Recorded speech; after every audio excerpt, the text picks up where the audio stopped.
भानगढ़ एक ज़माना था जब यहाँ मंदिरों की घंटियों से आस्था के सुर बहते थे, तो शाम होते ही तवाइफों के घुंघरुओं की झनकार रसिकों को मदहोश कर देती थी। लेकिन आज यहाँ सजती है भूतों की महफिल। हालांकि यहाँ के भूतों को आज तक किसी ने देखा नहीं है, लेकिन इसके चर्चे इतने हो चुके हैं कि इस इलाके की गिनती देश के सबसे बड़े भूतहा इलाके के रूप में की जाती है। ऐसा कहा जाता है कि ये भानगढ़ का किला एक श्राप के कारण एक ही रात में खंडहर में तब्दील हो गया था। तभी से यहाँ पर सिर्फ खंडहर ही बचे हैं और इसमें चलता है भूतों का राज। और आज तक कोई भी इस जगह पर रात गुजारने की हिमाकत नहीं कर सका है। डरावना हो भी क्यों ना, इस किले में प्रवेश करने से पहले ही चेतावनी दे दी जाती है कि सूरज डूबने के बाद इस किले ही नहीं बल्कि आसपास के इलाके में ना जाएं, अन्यथा आपके साथ कुछ भी भयानक घट सकता है। ऐसे में इस स्थान का डर और खौफ तो बढ़ ही जाएगा। यहाँ के स्थानीय निवासी बताते हैं कि रात के समय इस किले से तरह तरह की आवाज़ें आती हैं। उनका तो ये भी कहना है कि आज तक रात के समय में जो भी इस किले में गया वापस नहीं लौटा। लेकिन भानगढ़ के इस भूतहा डर के पीछे कितनी सच्चाई और अफवाह है, इस राज से आज तक कोई पर्दा नहीं उठा सका है।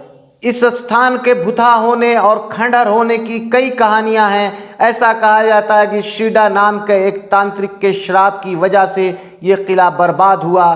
कहा जाता है कि तांत्रिक को भानगढ़ की राजकुमारी रत्नावती से प्रेम हो गया था, जो कि उस समय राजपूताना की सबसे सुंदर राजकुमारी मानी जाती थी। एक दिन राजकुमारी की दासी बाजार से इत्र खरीद रही थी।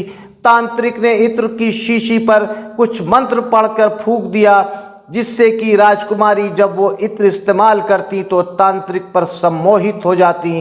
तांत्रिक का सम्मोहन चल जाता और तांत्रिक राजकुमारी को हासिल कर लेता।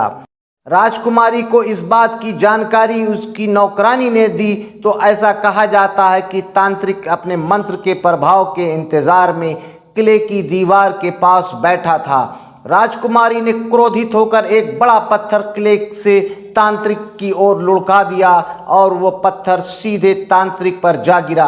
मरते मरते तांत्रिक ने बर्बाद होने का श्राप दिया। ऐसा कहा जाता है कि मंदिरों को छोड़कर सभी स्थान एक ही रात में ध्वस्त हो गए और बर्बाद हो गए। तभी से ये खंडहर के रूप में है। लोगों का कहना है कि तभी से राजकुमारी रत्नावती और यहाँ के निवासियों की आत्माएं इस किले में घूमा करती हैं। बहरहाल जो भी है, लेकिन ये राजस्थान का सबसे चर्चित पर्यटन स्थल है। बदनाम होने के बाद भी, भूतिया होने के बाद भी यहाँ पर बहुत ही संख्या में पर्यटक आते हैं। दिन में यहाँ पर आपको काफ़ी चहल पहल नज़र आएगी, लेकिन रात होते ही यहाँ पर सन्नाटा पसर जाता है। दोस्तों, ये तो थी भानगढ़ की कहानी। अब हम इसके इतिहास के बारे में आपको बताना चाहेंगे। राजस्थान के अलवर अरावली पहाड़ियों के बीच बना है ये भानगढ़ का किला। ये किला अपनी भूतिया चर्चाओं और घटनाओं को लेकर पूरे देश में मशहूर है।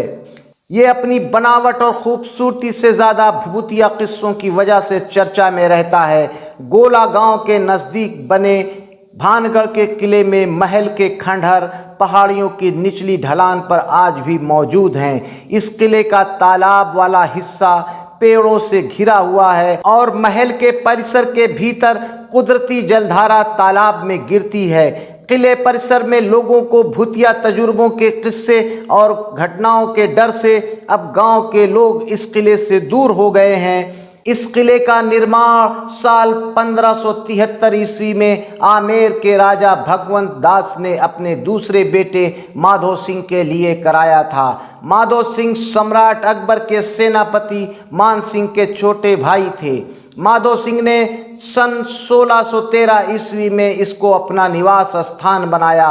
माधो सिंह के बाद उनके बेटे छत्र सिंह ने यहाँ की शासन व्यवस्था को संभाला था।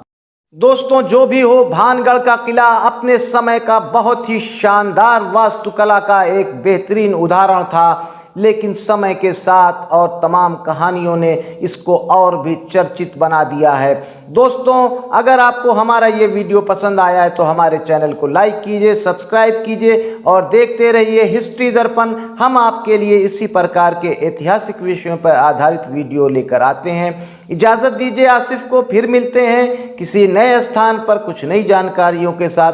तब तक के लिए जय हिंद, जय भारत।